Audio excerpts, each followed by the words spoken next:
நாதகவிலிருந்து திமுகவில் இணைந்தவர்களுக்கும் வாழ்த்து தெரிவித்த சீமான், திமுகவையும் சேர்த்து தாங்கள் தான் வளர்க்க வேண்டியிருப்பதாக கூறியுள்ளார்.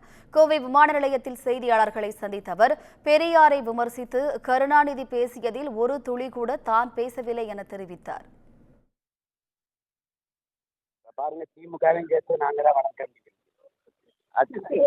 திராவிடர் கழகத்திலிருந்து திமுக பிறந்தது காரணம் என்ன?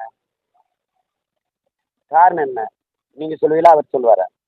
அவரே சொல்லியிருக்காரு. எங்க ஊர் வேலுக்கு வந்தார், பெரியார் வந்தார், மணியம்மையை கூட்டிட்டு போயிட்டார், மணியம்மை திருமணம் செஞ்சார், அதுல இருந்து அண்ணா வெளியில வந்தார்.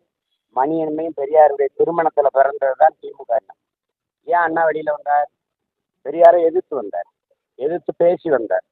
அதுக்கப்புறம் ஐயா கருணாநிதி அவர்கள் பெரியார் அவர்களை விமர்சித்து பேசினதுல நாங்க ஒரு துளி கூட பேசிடல. அப்ப அவர் சொல்றது யார சொல்றாரு தெரியல, அவங்க ரெண்டு பேரையும் தான் சொல்றாரு, என்ன